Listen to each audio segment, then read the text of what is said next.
Burger King. When you have it your way, it just tastes better. Offer available for a limited time only. Price and participation may vary. Thank you, Donna, for that invitation. Yes, that invitation to the stage, also known as an introduction. This first poem is for you. One day, making tracks in the prairie of Prax, came a north-going Zax and a south-going Zax. And it happened that both of them came to a place where they bumped. There they stood, foot to foot, face to face. "Look here now," the north-going Zax said. "I say, you are blocking my path. You are right in my way. I'm a north-going Zax, and I always go north, so get out of my way and let me go forth." "Who's in whose way?" said the south-going Zax. "I'm a south-going Zax making south-going tracks, so you're in my way. And I'd ask you to move and let me go south in my south-going groove." Then the north-going Zax puffed his chest up with pride. "I never," he said, "take a step to one side, and I'll prove to you that I won't change my ways if I have to keep standing here 59 days. "Oh, and I'll prove to you," said the north-going Zax, "that I can stand here in the prairie of Prax for 59 years, because I live by a rule that I learned as a boy back in south-going school. Never budge, that's my rule. Never budge in the least, not an inch to the west and not an inch to the east. And I'll stay here, not budging, and I can and I will if it makes you and me and the whole world stand still." Well, of course, the world didn't stand still. The world grew. In a couple of years, the new highway came through, and they built it right over those two stubborn Zax and left them there, standing, unbudged in their tracks. Dr. Seuss, one of my favorite poets as well. Thank you.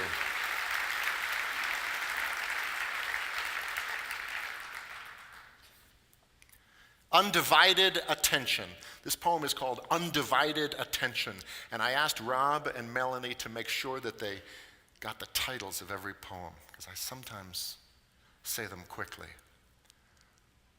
This poem is, if I told you that my poems were based in truth,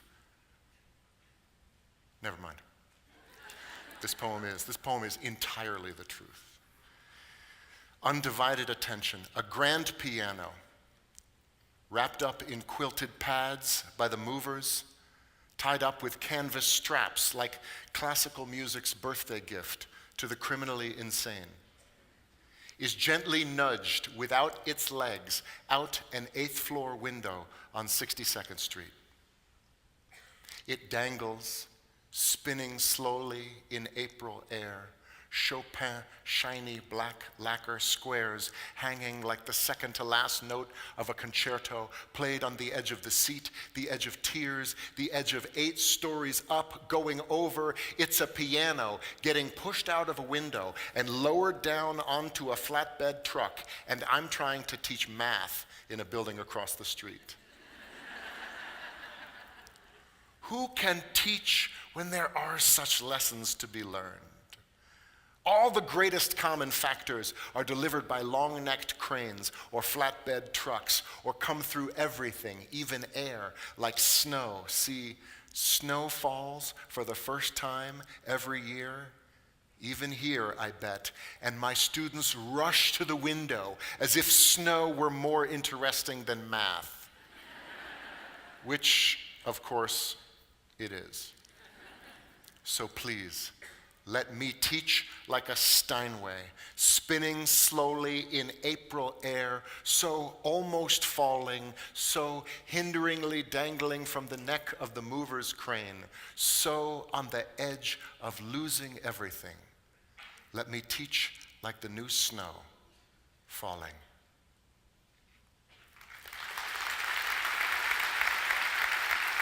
Thank you. Now let me do an experiment. This is always a little strange.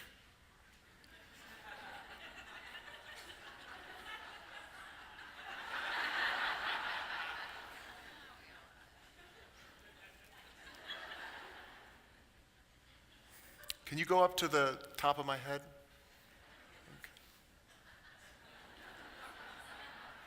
Okay. All right, that's close enough. If you are close enough to the stage that you are probably going to spend the majority of your time not looking at the screen, but looking at the small figure of me live, raise your hand.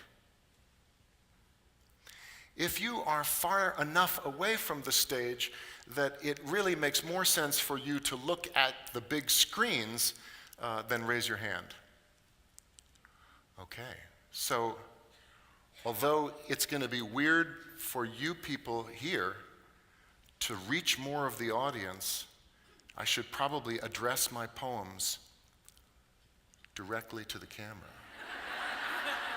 So these people who are actually closer to me, I'm not looking at them. I'm looking at you. This next poem is called The Miracle Workers. Sunday nights, I lie in bed awake, as all teachers do,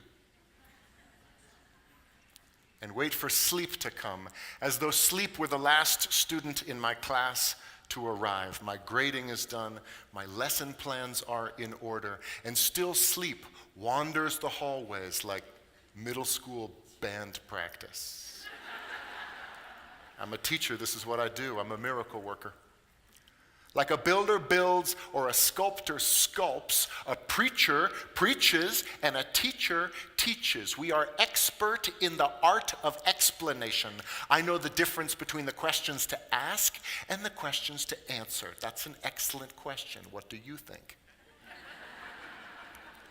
If two boys are fighting, I break it up.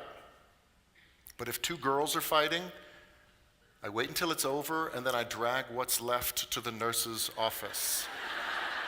I'm not your mother, I'm not your father, I'm not your jailer, I'm not your torturer, I'm not even your biggest fan in the whole wide world, even though sometimes I act like all of these things. I know you can do these things that I make you do. That's why I make you do them. I'm a teacher, and that's what we do. We're miracle workers.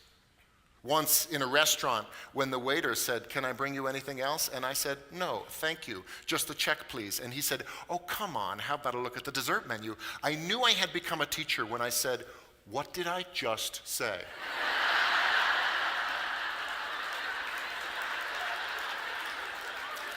Please don't ask me to repeat myself. In the quiet hours of the dawn, I write my assignment sheets and then I print them without spell checking them, because I'm a teacher and teachers don't make spelling mistakes, do we? So as a matter of fact, the new school dress code will affect all members of the 5th, 6th, and 78th grades. And if you need an extension on your essays, examining the pubic wars from a hysterical perspective, you may have only until January 331st. I hope that's not a problem for anybody. I like to lecture on love. I like to speak on responsibility. At the drop of a hat, I will talk about honor and integrity and the importance of telling the truth always. And when my students say, "Mr. Malley, are we going to be responsible for this?" I say, "If not you, then who? You think my generation's going to be responsible for this? We're the ones who got you into this mess. Now you are our only hope." And when they say, "What we meant, Mr. Malley, is are we going to be tested on this?" I say, "Every single day of your lives."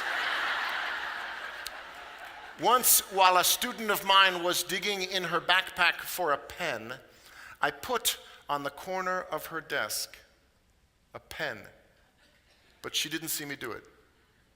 So when I walked to the other side of the classroom and she raised her hand, still not seeing the pen that I had put on the corner of her desk, and said, "Mr. Malley, do you mind if I borrow a pen from you?" I went,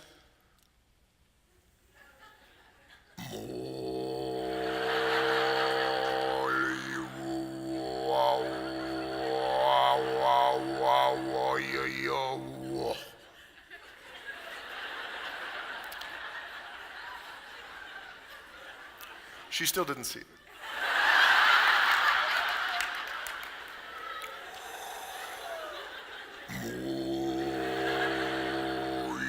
You already possess everything you require to succeed, including a pen.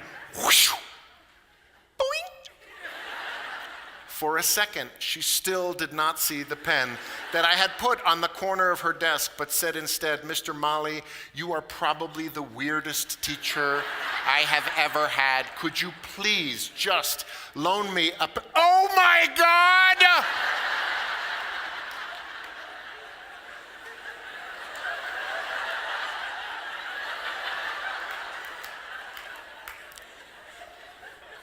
You're a miracle worker. How did you do that? And I wanted to say all I did was give you what I knew you needed before you knew you needed it. So thank you for the compliment, but education is the miracle. I'm just the worker. I'm a teacher, and that's what we do. Thank you.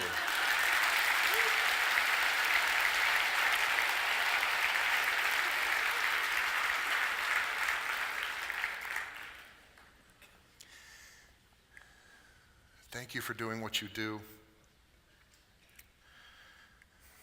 I'm still a teacher, but I don't do what you do.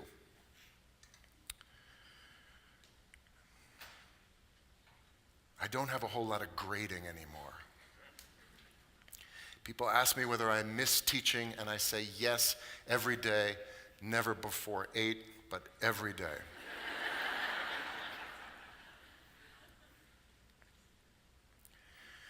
This is a poem called 10 Things I've Learned Since Leaving the Classroom That I Hope Are True, or Why I Will Always Have a Job as a Poet as Long as Anyone is Told They Are Too Smart to Become a Teacher. Just out of curiosity, raise your hand if you have ever been told by some well-meaning idiot, you're going to be a teacher? Don't do that. You're too smart for that. Your skills will be wasted on teaching. Raise your hand if you've ever heard that. That is such a shame. 10 things I've learned since leaving the classroom that I hope are still true, or why I will always have a job as a poet as long as anyone is told they are too smart to be a teacher. 1.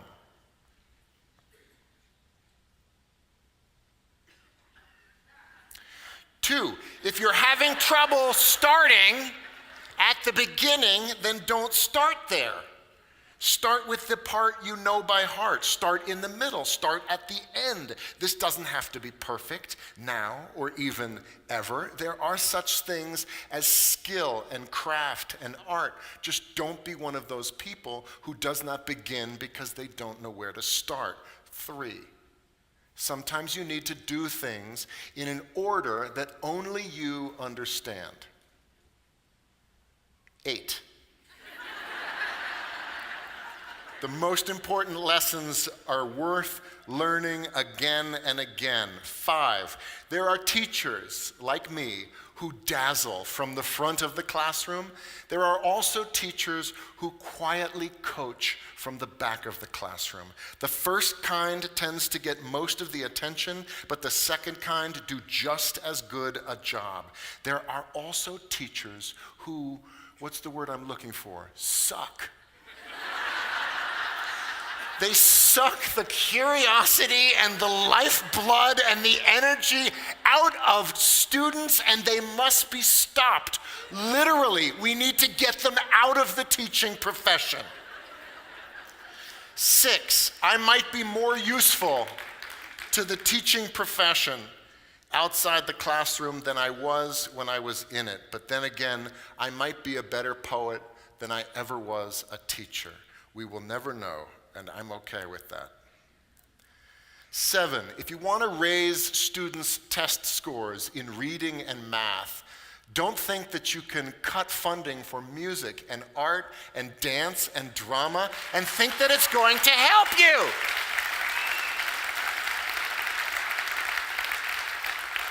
It doesn't work that way. The arts are not like the ice cream that you get to enjoy after you have finished the vegetables of your more important subjects. I don't understand why that is, but I'm okay with that. 8, The most important lessons are worth learning again and again. 9, politicians and business consultants will tell you, if you can't test and measure something, then you don't know what it is. Okay, fine. But what if you really don't know what something is, or how it works, or what it's afraid of at night, or when the last time was it had a balanced meal? Then you can't invent a test that claims to measure it. Talk to me when you know how to measure curiosity and joy and the sheer love of learning. 4,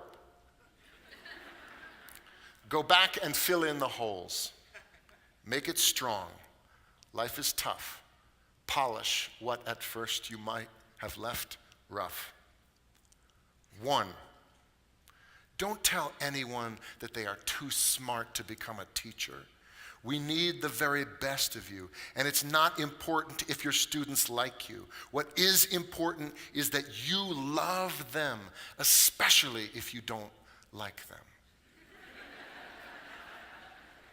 And finally, 10, I may have left the classroom, but there hasn't been a day that I have not still been teaching.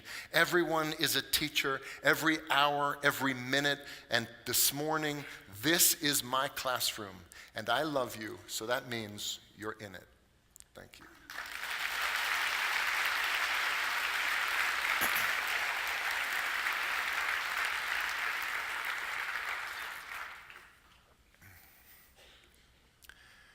I have always lived by the maxim that it is easier to ask for forgiveness than permission. So, what is he about to do now? Although I may not have the authority to do so, it seems to me that there are 20 of the best seats in the front row that have been reserved for special guests. If you're a really big fan of mine and you're sitting way in the back and you were hoping to film a shaky video of me doing what teachers make, come forth right now. We can take 20 of you to come sit in. If you don't like the seat you have now, come forward right now and claim one of these seats in the front row.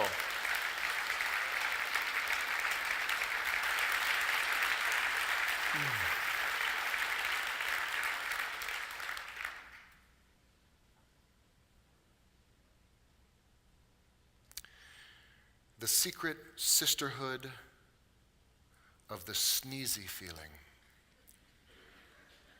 For my wife, Rachel. When my father gave me the talk about sex, I was 6.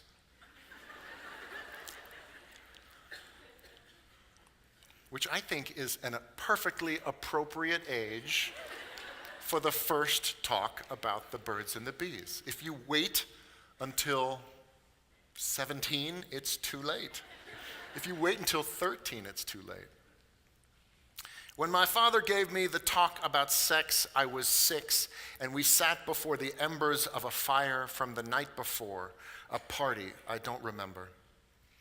He spoke best when he had something to do besides speaking. Let love happen while we work. Mourning, men, and the tools of the fire. Everything I learned about sex and love and making babies, I learned while conjuring a steady flame from the ashes of last night's laughter and song. I love him for calling orgasm the sneezy feeling. As much for its accuracy as for its understanding. But then he exhaled a heavy sadness and said, as wonderful as it is, the sneezy feeling, and it is, truly, there are some women who love the sneezy feeling so much that they... And that's where our talk about sex ended. either because we were interrupted or else he thought his son was too young for the truth about some women, the ones who love orgasm so much that they, I don't know, wear certain kinds of hats? Smile in a special way? Like they have a moon inside their mouth or maybe a secret kind of fire in their eyes? To this day, I have no idea. And I blame my father for my ignorance, as well for the tears of every woman I have ever loved insufficiently.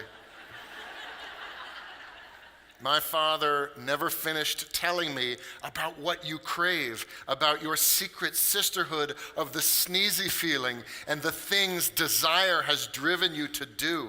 My father and his son, spellbound by the fire before them, the fire we built together, the one I think I see now, even in your eyes.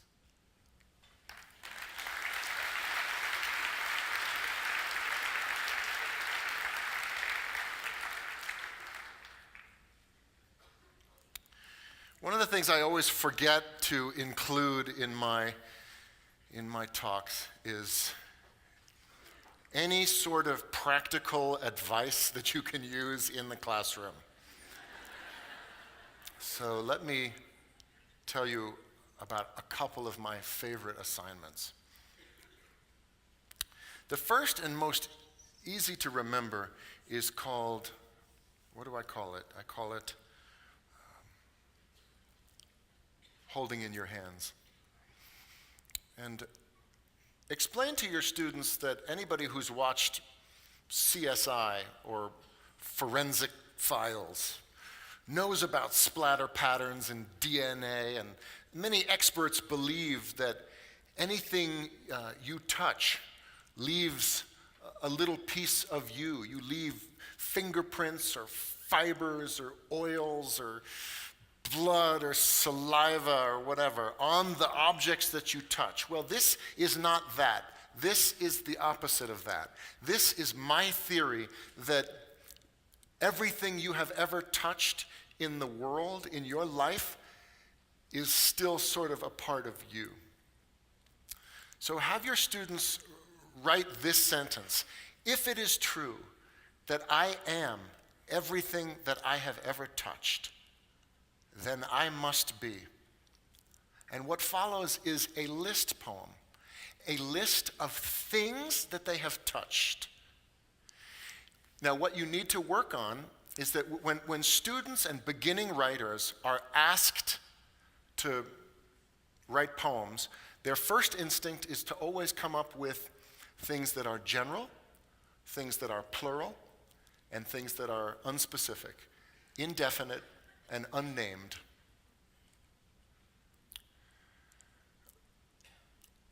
Like a student would finish that sentence: if it is true that I am everything I have ever touched, then I must be money, clothes, a pencil. And if you say to them, what pencil? What specific pencil? Oh, just any pencil. Pencils in general. That's your problem. That's what this poem lacks: specificity. What money? Just hundreds of bills and coins that I've touched. Yeah, name one. Did your grandmother give you a $100 bill and write your initials on the corner of it? Write about that. I have this handout that I hand out. One of my pet peeves is using words both as verbs and nouns in the same sentence. There are very few words that are actually three parts of speech: a noun, a verb, and an adjective. And it would be fun, by which I mean really nerdy, to come up with one sentence that used them all. In our effort to be environmentally correct and green the campus, we have painted the walls green because it didn't cost us too much green. No. That's an American joke. I have this handout that I hand out, and it's very handouty. It's called the Continuum from Average to Awesome. You ask a student to fill your writing with details. The first thing they will come up with is general, unnamed, unspecific, things in plural.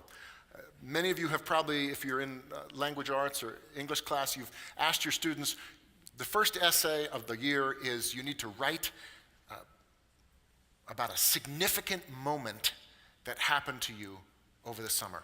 And I had this one student who wrote a pretty good essay about the most significant moment that happened to him over his summer was the 3 days that his family spent rafting down the Colorado River. And I said, yeah, but read the fine print of my assignment. You need to pick 10 seconds. What were the most significant 10 seconds? And so, well, then probably the last day when we went down the rapids. Okay, listen to what you just said. The most significant 10 seconds was the last 24 hours. Well, okay, when we went down the rapid, how long did that take? 20 minutes. You gotta pick 10 seconds. I call it the cruelty of being specific.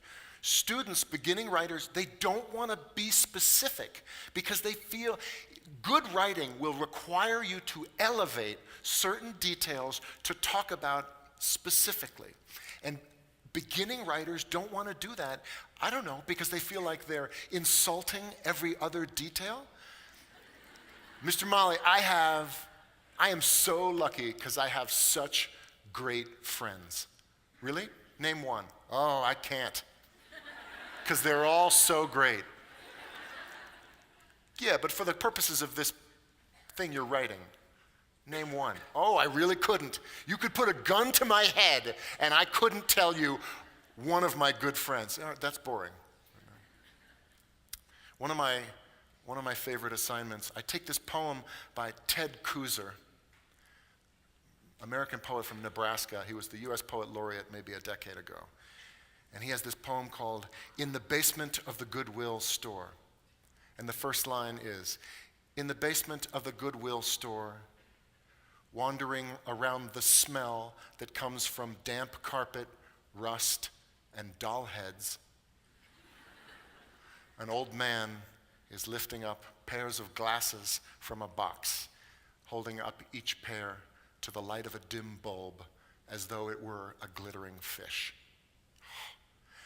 I took the poem and I rewrote it the way a teenager might. And I made it worse. I made it less specific. So the first line in my version is, in the basement of the Goodwill store, wandering around that smell that comes from stuff, other stuff, mixed in with little bits of assorted other stuff. And I present it, I project it. And it's a Word file, so I can change it right there in front of them. And I say, go ahead, let's improve this. How do you improve stuff, other stuff, and little bits of random stuff? And they go, how about junk, forgotten junk, and other random junk? I say, that's not better. What is it? What is the stuff? The smell of a Goodwill store might be from what? And they go, I don't know. Like, that's not a good enough answer. Pretend this is your poem. What would you put in there? You fill your writing with things, with objects you can touch and throw. And somebody will say, record players that fold up into a suitcase? Yes. Golf clubs? Yes. Is one of them broken? Is one of them bent slightly? Yes. Somebody will say, a half-eaten cheeseburger. And you go, wait.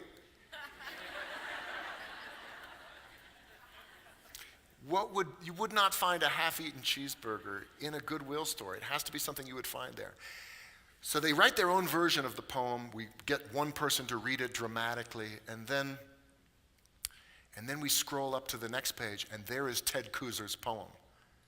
And what I love about this, I did this with a 5th grade class. They had come up with their own version. They knew that their version was better. And then we get to Ted Koozer's version, and it goes, in the basement of the Goodwill store, walking among the smell that comes from damp carpet, rust, and doll heads.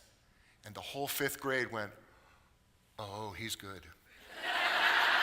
No, that's good. That's better than we came up yet. Yeah. No, he's a professional though,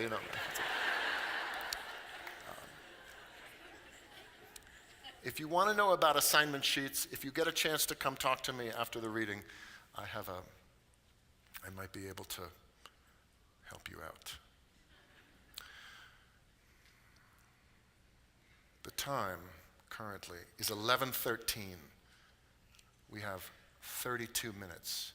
After this next poem, I will entertain 2, 3, or 5 questions.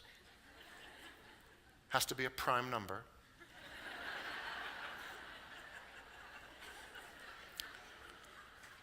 From the audience. So now is your opportunity to wend your way to the microphones that are there. And you can just stand.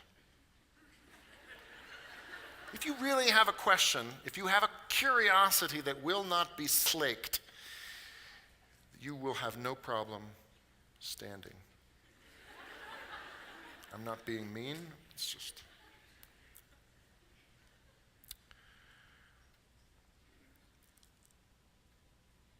In case you hadn't noticed, it has somehow become uncool to sound like you know what you're talking about,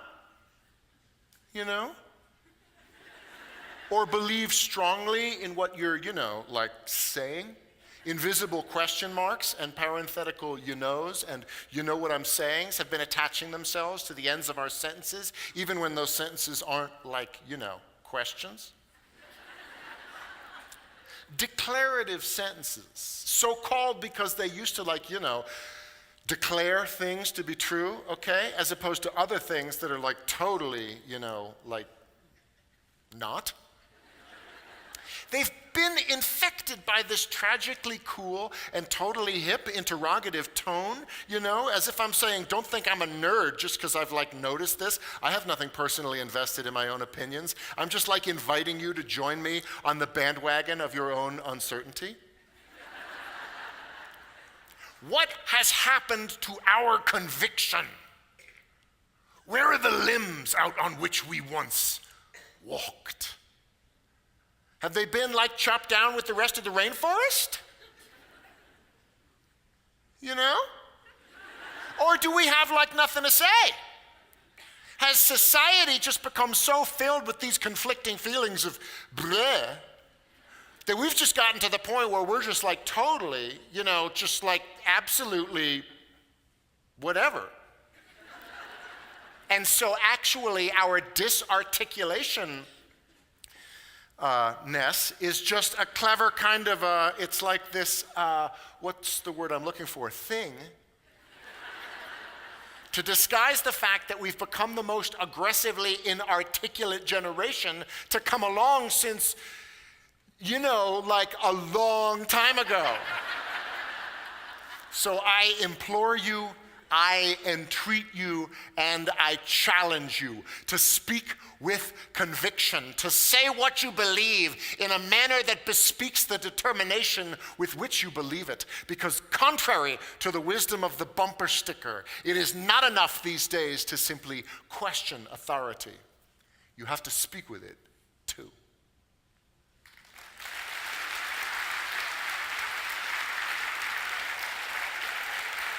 Thank you. You may have noticed this if you follow me on, never mind. Yesterday, I was in Edmonton at another teaching conference, at theirs. That would make sense, wouldn't it? Vancouver has chosen Edmonton to be the place where they have their... And it was a smaller group than this, and so they didn't have mics for people asking questions. And I said, if you have a question, go ahead and yell it out while I finish my bottle of water.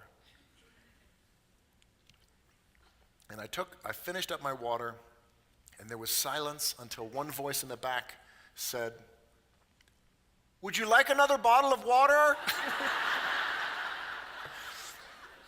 Which pretty much is everything I love about Canada. My favorite joke about Canadians is, how do you get a bunch of Canadians out of a swimming pool? And the answer is to get on the PA system and say, "Would all the Canadians please leave the swimming pool?"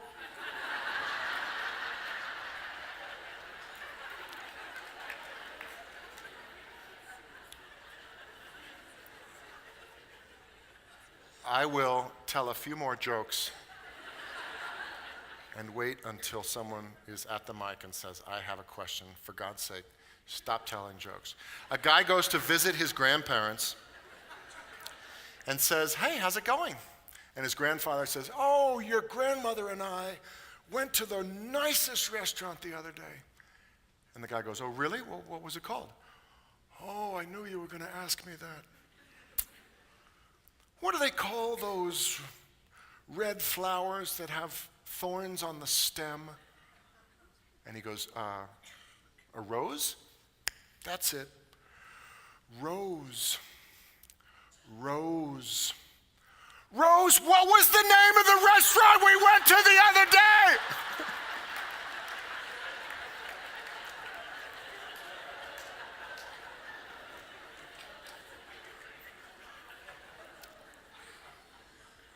Yes, sir.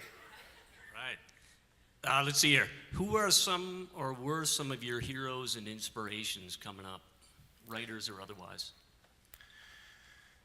My father used to write occasional poems for special occasions. It's a poetic term.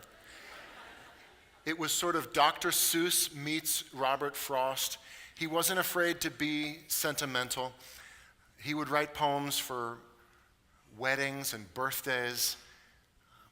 When he died, I found a poem called New Year's Eve, 1964.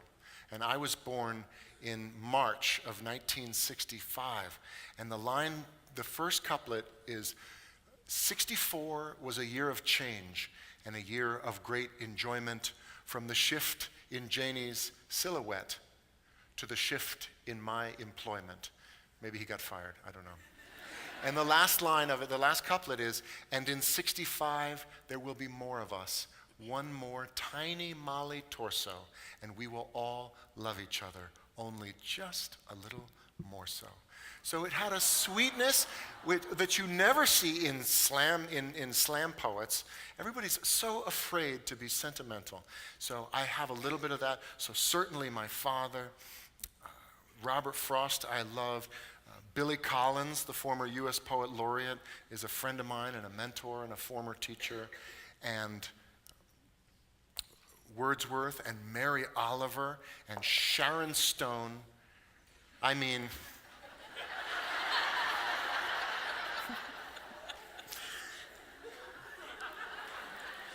people don't realize that Sharon Stone writes such revealing poetry.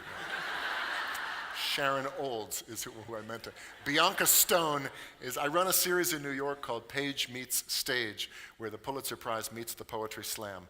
Once a month, we take a literary poet and more of a spoken word poet or a slam poet like me, and we put them on stage together, and they read back and forth, poem for poem, in the ongoing conversation about where poetry resides best. And Bianca Stone is the graduate assistant of Sharon Olds, and never mind.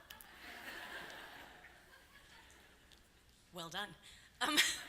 First, on behalf of my 5th grade class, I'd like to say you're good. There's a group of us here who are wondering, in the chicken-egg argument, which came first, the mathematician or the poet? Like many poets, I love geometry. In 10th grade, after my geometry class, I wanted to go to MIT. My degree is in English literature, so I taught math.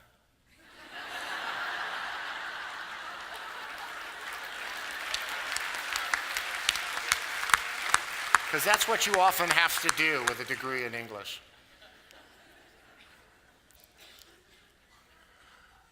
But I wrote my first poem when I was 5 about walking to Central Park with my babysitter and knocking over an old lady.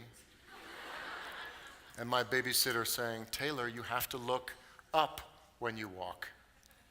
And walking back from Central Park the same day and stepping in dog poop. They didn't have a dog cleanup law in New York City until the late 70s. And my babysitter said, "Taylor, you have to look down when you walk." So my first poem was about life is hard. They existed contemporaneously for a long time, but I would say the poet came first. Hi, I work on performance poetry and spoken word with my students, and I often use some of your work as a starting point. But do you have any tips for helping young poets or starting out poets to feel more comfortable about sharing their own work? Sure. The 3 rules of public speaking are louder than you ever thought necessary, but still sounding natural. That's the trick, to be loud but to still sound natural. Slower than you ever thought necessary, but still sound natural. And clearer. Speak more clearly than you think you have to, but still try to make it sound natural. When you are doing it right, when a teenager is speaking in the appropriate voice for speaking out loud, they will think they sound like an idiot. I have had students stand up and read their poems and say, "On the wall of my room there is a map of Vietnam." I go, "Bobby, what did we say? Loud, slow, clear." "Oh, sorry, Mr. Mullen, here we go. On the wall of my room there is a map of Vietnam." "Bobby, that was exactly the same." "Sorry, Mr. Mullen, I didn't know you actually wanted me to do what you said." "All right, you want loud, slow, clear. You got it, you got it, you got it. Okay, watch out, watch out. Here it comes, here it comes. I've memorized it, I've memorized it."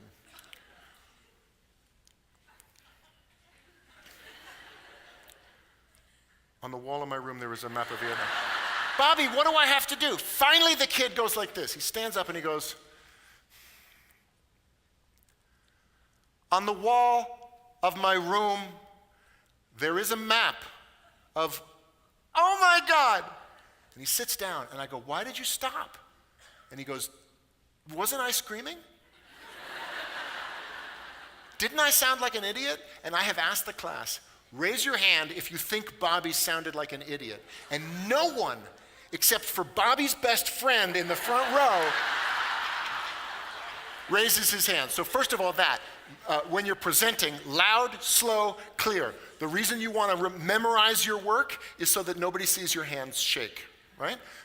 There's one, if you're nervous in speaking in public, your hands will shake. If you are really nervous, can you get a close-up of my pants?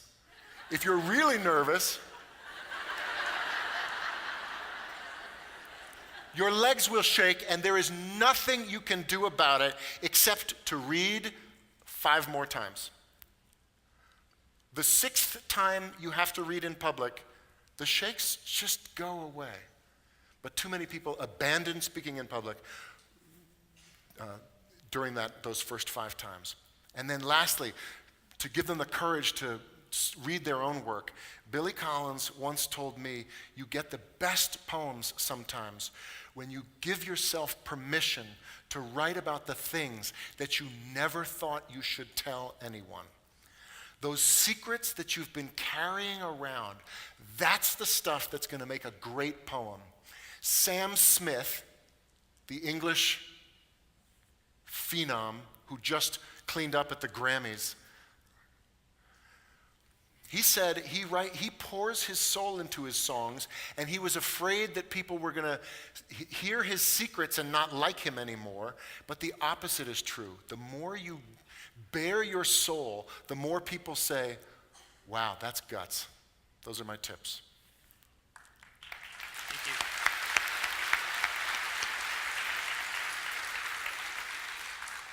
If today you had to put a piece of advice in a time capsule that your son would read when he's 16, what would it be?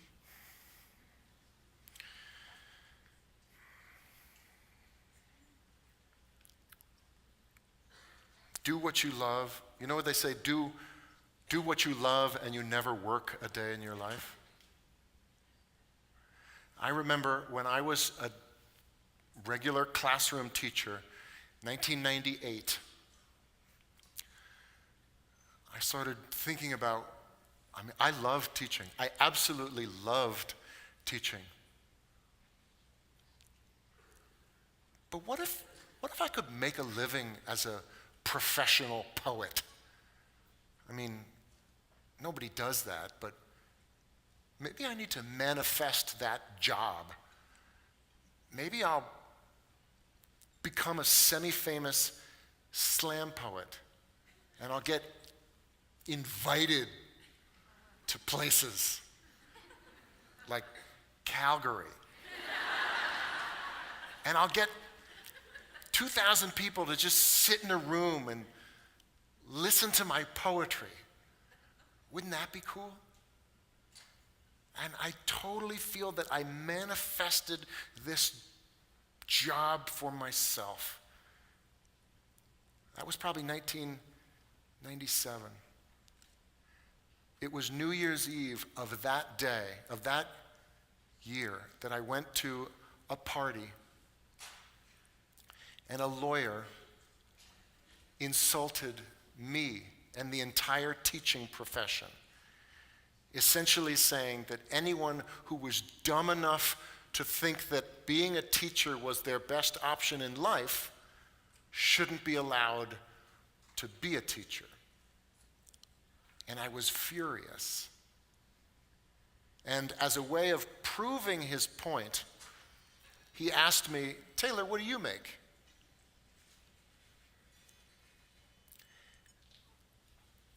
And I was so angry that I looked him straight in his face and I said, $28,500. But that was not the response I wish I had given. I went home that night and I started writing a poem. And this is the response that I wish I had given. I'll read this poem and then a short chapter from my book, and then we'll see where we are. What teachers make, or objection overruled, or if things don't work out for you, you can always go to law school.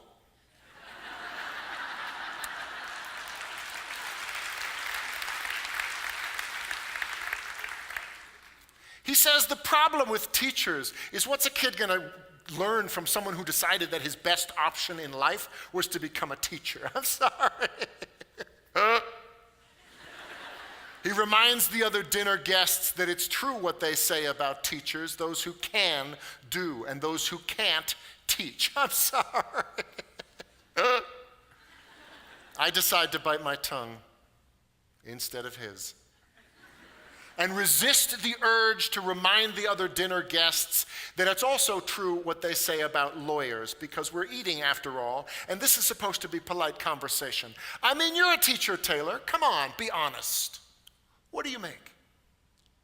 And I wish he hadn't done that. Asked me to be honest, because you see, I've got this little policy in my classroom about honesty and ass-kicking, which is, if you ask for it, well, then I have to let you have it. You want to know what I make? I make kids work harder than they ever thought they could. I can make a C+ feel like a Congressional Medal of Honor, and I can make an A- feel like a slap in the face. How dare you waste my time with anything less than your very best? I make kids sit through 40 minutes of study hall in absolute No, you may not work in groups. No, you cannot ask me a question, so put your hand down. Why won't I let you go to the bathroom? Because you're bored, and you don't really have to go to the bathroom, do you? I make parents tremble in fear when I call home at around dinner time. Hi, this is Mr. Mali. Hope I haven't called at a bad time. I just wanted to talk to you about something that your son said today in class to the biggest bully in the grade. He said, hey, why don't you leave that kid alone? I still cry sometimes, don't you? And that was the noblest act of courage that I have ever seen. I make parents see their children for who they are and who they can be. You want to know what I make? I make kids wonder. I make them question. I make them criticize. I make them apologize and mean it. I make them write, and then I make them read. I make them spell. Definitely beautiful, definitely beautiful, until they will never misspell either one of those words again. I make them show all their work in math class and then hide it on their final drafts in English. I make them realize that if you've got this, then you follow. If you've got this, then you follow this. And if somebody ever tries to judge you based on what you make, you give them this. Here, let me break it down for you so you know what I say is true. Teachers make a difference. Now, what about you?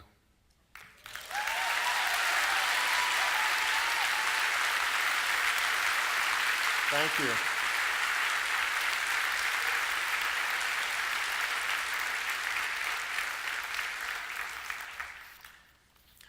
The book, What Teachers Make, and they have the hardback here, which is a first edition, which I haven't seen in a year, is the story of that poem. It got separated from my name for a decade and used to get sort of emailed around the world as inspirational cyber spam. Many of you may have received a version of that poem from your friends saying, I don't normally forward things. But it's also the sort of the backstory behind almost every line of the poem. It is my teaching philosophy. It is my love letter to the teaching profession. Here's a very short chapter called Definitely Beautiful. Funnily enough, when I perform What Teachers Make in front of large groups of people, not necessarily even all teachers, I invariably see heads nodding in understanding when I get to the line about making my students spell the words definitely and beautiful over and over again. I learned how to spell the word definitely in 9th grade from my English teacher, Stuart Moss, who sang for the entire class the Definitely song. It has a high, sweetly melodic tune, and he swore that this mnemonic device would keep us from misspelling the word definitely forever. It goes like this. There is no A in definitely. There is no A indefinitely. That's it. That's the whole song. The entire freshman class stared at Mr. Moss and said, that's the song that's supposed to teach us to spell the word definitely correctly for the rest of our lives? That's not going to work. I'm going to forget that before I go to sleep at night. That was in the fall of 1978, and I still remember it perfectly. Beautiful doesn't have a song that goes with it, but it sticks in my head because of a particular light bulb moment. The summer after 9th grade, my parents sent me to summer school because they thought I had slobby habits. They thought I had sloppy study habits, which I did. In my humanities class, I sat next to a wrestler named Larry. And one day, Larry asked the teacher how to spell the word beautiful, adding that he had never been entirely sure. The teacher told him to look it up, but warned him that if he really didn't know how to spell the word beautiful, that it might take him the rest of the 20 minutes of the period just to find the right page. And she was right. When Larry finally found the word, he kept repeating the first 4 letters out loud incredulously as we packed up our things and headed to lunch. B-E-A-U? That's how it starts? B-E-A-U? I never would have guessed that. He said it so many times that some of us began to parody the 4-letter litany of his astonishment. But deep inside, I was actually grateful. Larry had not been the only one who wasn't sure how to spell the word beautiful before then. Needless to say, I have sung the Definitely song in classrooms full of students hundreds of times. Sometimes I even sing it through twice, as I did in Calgary on February 13th of the year 2015, 3 years after this book will be published. Sometimes I even sing it twice with musical flourishes, channeling my inner lounge singer, but I have no evidence to suggest that my need for more stage time has improved the power of the original. What's more, every time I have told the story of how I learned to spell the word beautiful, it always ends with my own students listing off the first 4 letters in their own dramatic and deliberate renditions of Larry the Wrestler's Grateful Wonder. But there is a larger point about these 2 backstories that I really wish I had managed to work into the poem, What Teachers Make. And that is the exhilaration that comes with all epiphanies, those unforgettable bursts of new understanding. We tend to think of learning in the same way that we imagine a child grows taller, as a gradual, steady process marked by occasional spurts of accelerated progress. But the process of learning is more like a series of minor and major lightning bolts that strike the brain constantly. And if you have ever witnessed one of these moments occurring in someone else, then you know why teachers say it's one of the secret joys of the profession, especially if they helped make it happen. What do teachers make? Teachers make lightning strike over and over again.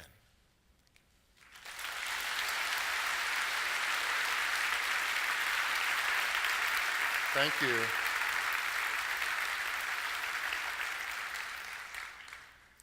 I'm going to do one more poem.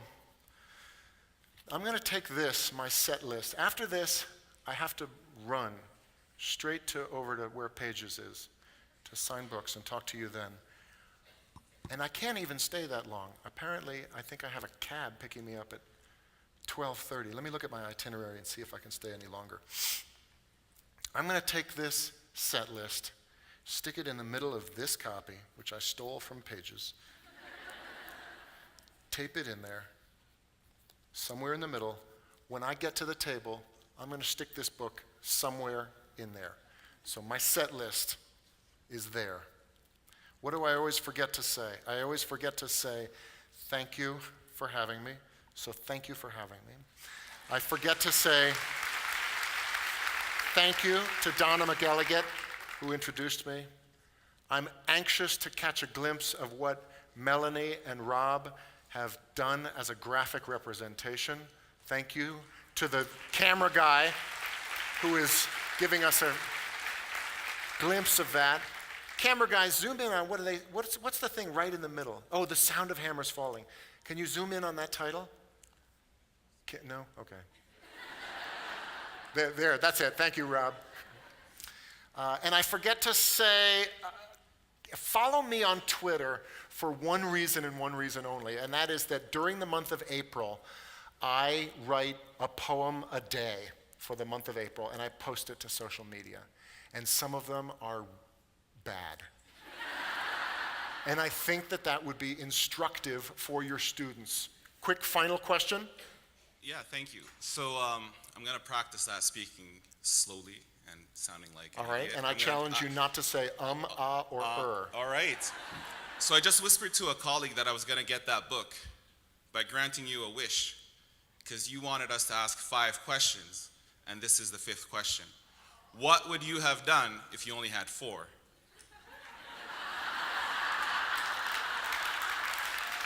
I'm a math teacher. Interesting. Thank you for catching me on that. I insisted upon 5, a prime number of questions, and I did not get them. Thank you for asking me, for catching me on that.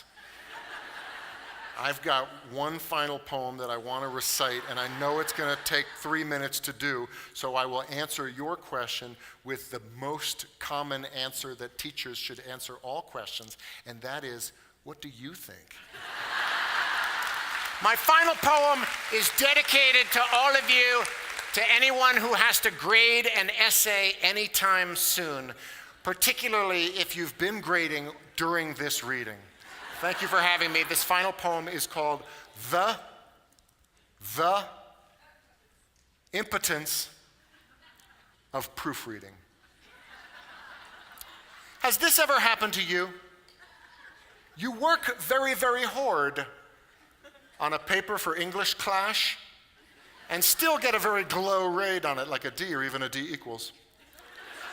And all because you are the liverwurst spoiler in the whale-wide word. Yes, proofreading your peppers is a matter of the utmost impotence. Now, this is a problem that affects manly students all over the world. I myself was such a bed spiller once upon a term that my English torturer in my sophomoric year, Mrs. Myth, she said that I was never going to get into a good colleague. And that's all I wanted. That's all any kid wants at that age. Just to get into a good colleague. And not just anal community colleague. Because I am not one of those guys who would be happy at just anal community colleague. I need to be challenged menstrually. I need a place that can offer me intellectual simulation. So I know this probably makes me sound like a stereo, but I really felt that I could get into an ivory legal colleague. So if I did not improvement, then gone would be my dream of going to Harvard, jail, or prison. You know, in prison, New Jersey. So I got myself a spell checker, and I figured I was on Sleazy Street.